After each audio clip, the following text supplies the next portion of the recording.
Hi everyone, thank you very much for watching ONYX Pages. My name is Njeri and this is a response video to a video that was posted by Elizabeth's Shelf Life about slow reading. And the question that she asked was, do slow readers have a place on BookTube? Now, I am new to BookTube, and I'm a slow reader and I'm here, so I think the short answer is yes. But I did want to echo some of the things that she echoed in her video that I noticed when I first started on BookTube. So one of the things that I noticed was that many booktubers had these huge TBR lists and these huge hauls that they would do, and then in these wrap-up videos you have these people reading like, 8 books, 10 books, going through 3 or 4 books during a week. Now, I was really surprised by that because I am a slow reader and I read for depth. I like feeling books, and because I read science fiction and fantasy and Afrofuturism, I'm not only reading because of what's in the plot, but I'm also reading for edification. I'm reading for an additional lens that I can use to engage the world.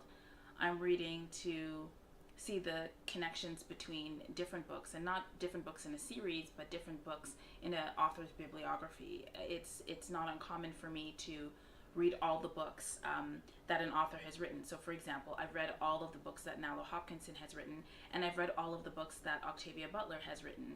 And I'm slowly getting to a point where I've read all the books that N.K. Jemisin has written.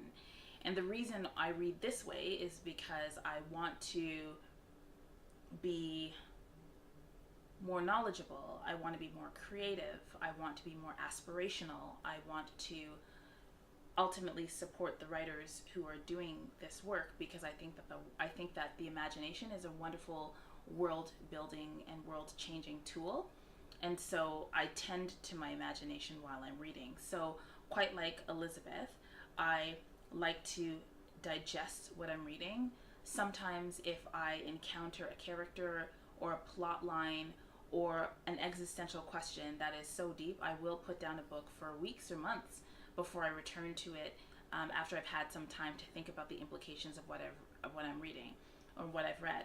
So I'm a deep, slow reader. That's how I like to read. That's how I speak. That's how I fight. That is how I engage in my day-to-day life.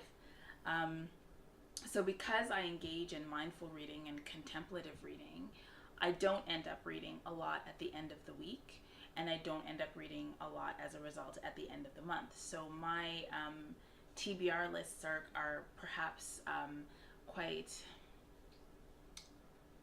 unrealistic sometimes, and I don't know that I've even done a wrap-up yet on this channel, but you'll probably only see 2 or 3 books. And so I didn't really find that intimidating, but I did notice that that might make me unusual compared to other booktubers.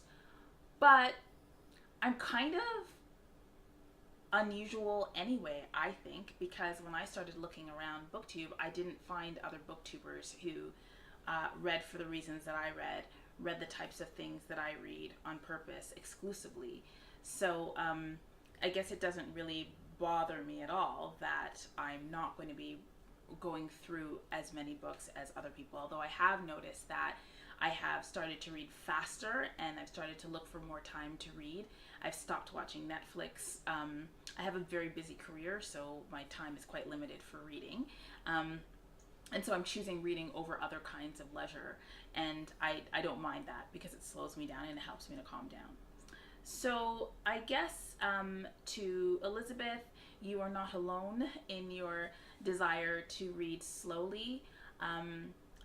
I prefer depth rather than breadth of reading. It is better. I don't skim when I read, so I am reading because of all the reasons I said. And this is not to cast judgment on people who can read voraciously and who can get through 10 or 15 books in a month. That's amazing. My life just doesn't allow for that. And even if I did read 10 to 15, like if I read even 8 books a month, that means 2 books a week. So when do you have time to just reflect or journal about what you've read. Like, I don't understand how that lifestyle works. So, and I guess for me too, I've had some very rigorous academic training, which required me to read so quickly.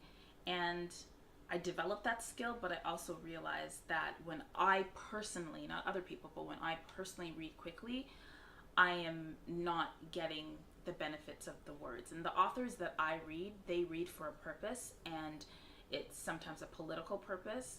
And so I want to spend the time that that I can to honor what they've done. It's like if somebody makes an amazing meal, I'm not gonna sit there and be like, you know, I'm gonna take it bite by bite.